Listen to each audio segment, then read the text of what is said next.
사랑하는 가족 여러분, 오늘 월요일 아침 예배 아버지 앞에 올려드립니다. 하나님 감사합니다. 예배를 흠행하여 주세요.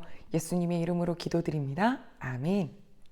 사도행전 6장 1절로 7절 말씀입니다.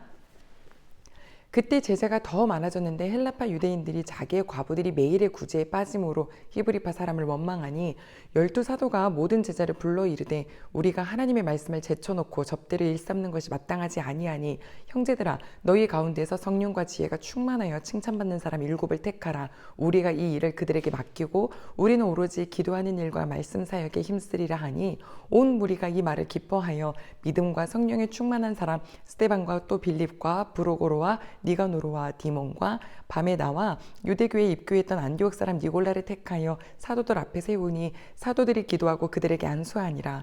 하나님의 말씀이 점점 왕성하여 예루살렘에 있는 제자의 수가 더 심히 많아지고 허다한 제사장의 무리도 이 도에 복종하니라. 아멘. 사랑하는 가족 여러분, 교회 안에는 여러 직분들이 있습니다. 바로 그 직분이 처음 세워졌었던 그 장면 오늘 보게 됩니다.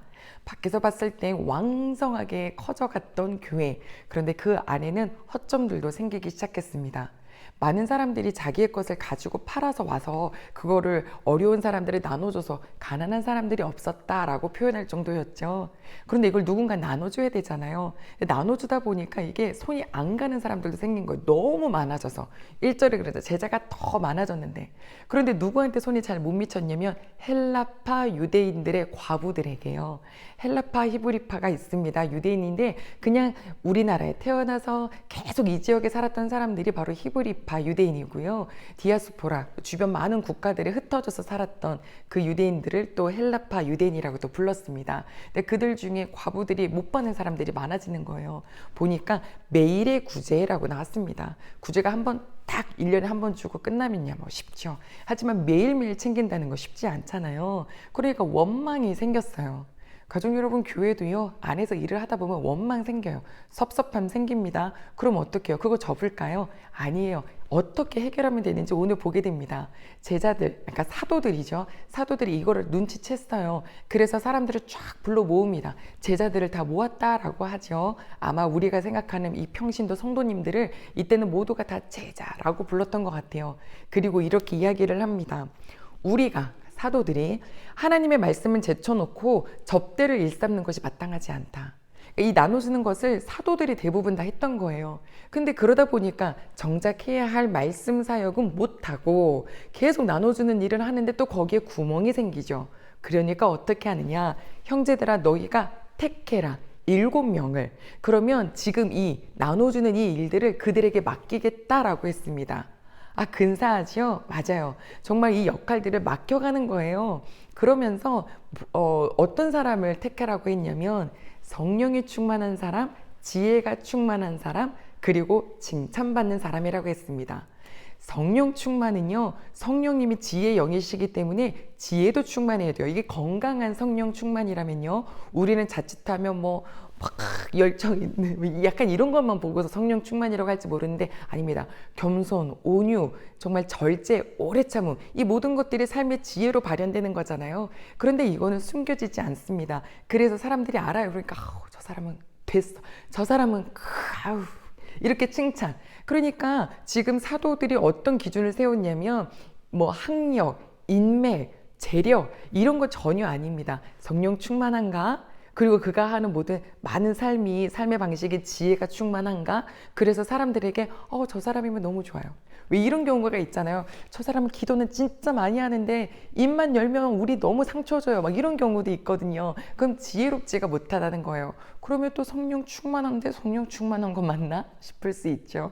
오늘 예배드린 우리 모든 식구들은 성령 충만, 그 지혜의 영이신 성령이 충만하셔서 세상을 사실 때도 지혜롭다라고 하는 칭송받는 식구들이 되시기를 다시 한번 축복합니다.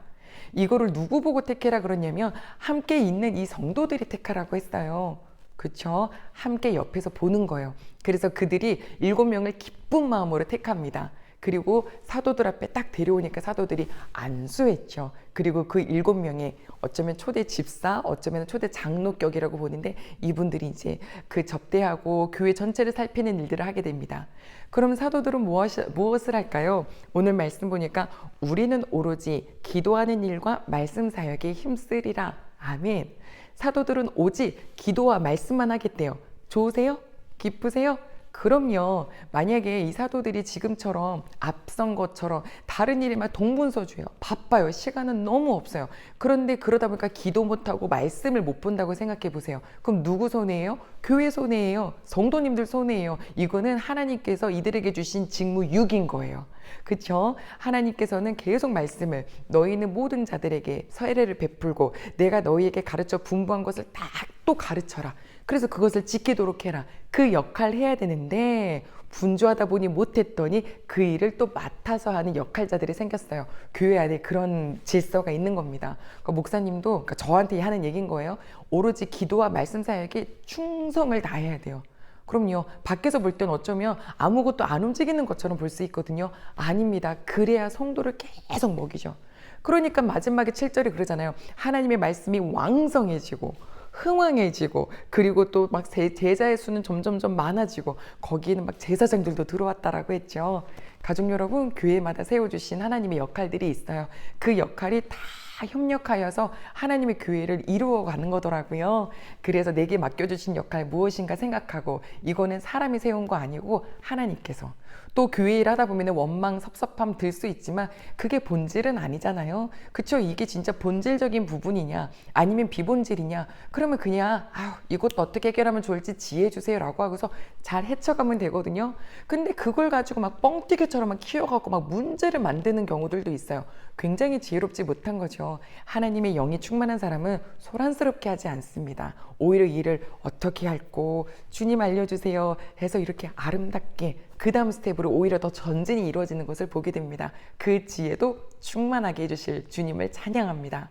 모든 교회가 이렇게 정말 말씀을 맡은 자는 기도와 말씀에 전념하고 또 하나님께서 세우신 교회의 각자 역할들을 또 맡으신 우리 많은 집사님, 또 안수 집사님, 권사님, 장로님, 권찰리 이 모든 그 외에 기타 등등 모든 많은 역할자들이 정말 주님께 하듯 할 때 우리 대한민국에 세워진 교회를 통하여서 많은 그리스도인들이 생겨나기를 또 한 번 기도합니다. 기도하겠습니다.